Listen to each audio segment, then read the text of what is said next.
Hello friends, നമസ്കാരം. പുതിയൊരു വീഡിയോയിലേക്ക് എല്ലാ കൂട്ടുകാർക്കും സ്വാഗതം. ഞാൻ ജനോജനാർദ്ദനൻ മൂക്കുത്തല. ഇന്ന് ഇടവമാസത്തിലെ രോഹിണി നാളിൽ എൻ്റെ പിറന്നാളാണ് കേട്ടോ.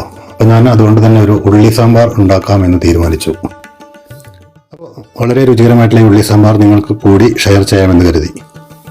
അപ്പോൾ നിങ്ങൾക്ക് ഈ വീഡിയോ ഇഷ്ടപ്പെടുകയാണെങ്കിൽ ലൈക്ക് ചെയ്യാനും ഷെയർ ചെയ്യാനും കമൻറ്റ് ചെയ്യാനും ഒട്ടും മടിക്കരുത്. ആദ്യമായിട്ട് കാണുന്നവരുണ്ടെങ്കിൽ ചാനലൊന്ന് സബ്സ്ക്രൈബ് ചെയ്തിട്ട് ഈ ബെൽ ബട്ടൺ കൂടി ഒന്ന് അമർത്തി പോകാൻ ശ്രമിക്കുക കേട്ടോ. അപ്പോൾ വളരെ സിമ്പിളും അതീവ രുചികരവുമായ ഈ ഉള്ളി സാമ്പാർ എങ്ങനെയാണ് ഉണ്ടാക്കുന്നതെന്ന് നമുക്ക് നോക്കിയിട്ട് വന്നാലോ. ഇതിലേക്ക് 400 ഗ്രാം ചെറിയ ഉള്ളി തൊലി കളഞ്ഞു വെച്ചത്, കുറച്ച് മത്തൻ്റെ കഷ്ണങ്ങൾ, കുക്കർ അടുപ്പത്ത് വെച്ചിട്ട് നമുക്ക് പരിപ്പ് വേവിച്ചെടുക്കാം. അതിനായിട്ട് ഒരു 100 ഗ്രാം പരിപ്പ് ഞാൻ നല്ല രീതിയിൽ വൃത്തിയായി കഴുകിയതിന് ശേഷം ഈ മത്തൻ്റെ കഷ്ണങ്ങളും കൂടി ഇതിലേക്ക് ഇട്ടിട്ട് കുറച്ച് ഉപ്പ് കൂടി ചേർത്ത് ആവശ്യത്തിനുള്ള വെള്ളം ഒഴിച്ച് 2 വിസിൽ വരെ വേവാൻ വെച്ചിട്ടുണ്ട്.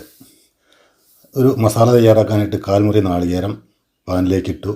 ഇത് ചെറുതായിട്ടൊന്ന് മൂപ്പിച്ചെടുക്കണം. കുറച്ച് കറിവേപ്പില കൂടി അതിലോട് കൂടി ചേർത്തിട്ടുണ്ട്. ഒരുപാട് നല്ല മൂക്കണ്ട, ഒരു മീഡിയം മൂപ്പായാൽ നമുക്ക് ഇതിലേക്ക് മസാലപ്പൊടികൾ ചേർക്കാം. 2 ടേബിൾ സ്പൂൺ മല്ലിപ്പൊടി, 1 ടേബിൾ സ്പൂൺ എരിവുള്ള മുളക് പൊടി, ഇത്രയും ചേർത്തിട്ട് നമുക്ക് വീണ്ടും ഒന്നുകൂടി മൂപ്പിച്ചെടുക്കാം. ഏകദേശം ഇവിടെ നല്ല രീതിയിൽ മൂത്ത് വന്നിട്ടുണ്ട്. ഇനി ഇതിലേക്ക് 2 ടേബിൾ സ്പൂൺ സാമ്പാർ മസാലയാണ് ഇട്ട് കൊടുക്കുന്നത്. ഇത് തീ ഓഫ് ചെയ്തിട്ടാണ് ഞാൻ ഇട്ട് കൊടുക്കുന്നത്. വെറുതെ ഒന്ന് മിക്സ് ചെയ്തിട്ട് നമുക്ക് മിക്സിയിൽ അരച്ചെടുക്കാം കേട്ടോ. ഒരു പാത്രം അടുപ്പത്ത് ഇട്ട് അതിലേക്ക് ആവശ്യമുള്ള വെളിച്ചെണ്ണ ഒഴിച്ചു കൊടുത്തു. നമ്മൾ എടുത്തു വെച്ച ഉള്ളി ഇതിലേക്ക് ഇട്ടിട്ട് ഒരു 5 മിനിറ്റ് നേരം ഒന്ന് ഇളക്കി യോജിപ്പിച്ചിട്ട് നല്ല രീതിയിലൊന്ന് മൂപ്പിച്ചെടുക്കുക. ഇപ്പോൾ ഇത് മൂത്ത് വന്നിട്ടുണ്ട്. ഒരു 5-6 വെളുത്തുള്ളിയുടെ അല്ലി, കുറച്ച് കറിവേപ്പില ഇതോടൊപ്പം ചേർത്തിട്ടുണ്ട്.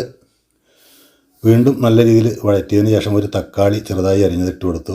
ഒരു 30 സെക്കൻഡ് വീണ്ടും വഴറ്റിയെടുത്തു. പിന്നെ 1/2 ടീസ്പൂൺ മഞ്ഞൾപ്പൊടി ചേർത്തിട്ട് കുറച്ച് നേരം കൂടി വഴറ്റിയെടുക്കാം. പിന്നെ ആവശ്യമുള്ള പുളി ഒഴിച്ചു കൊടുക്കാം. ഉപ്പിട്ട് കൊടുക്കാം. കായത്തിൻ്റെ പൊടി ഇട്ട് കൊടുക്കാം. ഒന്ന് ഇളക്കി യോജിപ്പിക്കാം. വേവിച്ച് വെച്ച പരിപ്പ് വെള്ളത്തോടു കൂടി ഇതിലേക്ക് ഒഴിച്ചു കൊടുക്കാം. അരച്ചു വെച്ച മസാല ഇതിലേക്ക് ചേർക്കാം. കുറച്ചുകൂടി വെള്ളം ഒഴിച്ചു കൊടുത്തിട്ടുണ്ട്. ഉപ്പ് പാകമാണോ എന്ന് നോക്കി കുറച്ചുകൂടെ വെള്ളം ഞാൻ ഒഴിച്ചു കൊടുത്തു. ഒരു 10 മിനിറ്റ് നേരം അടച്ചു വെച്ച് വേവിക്കാം.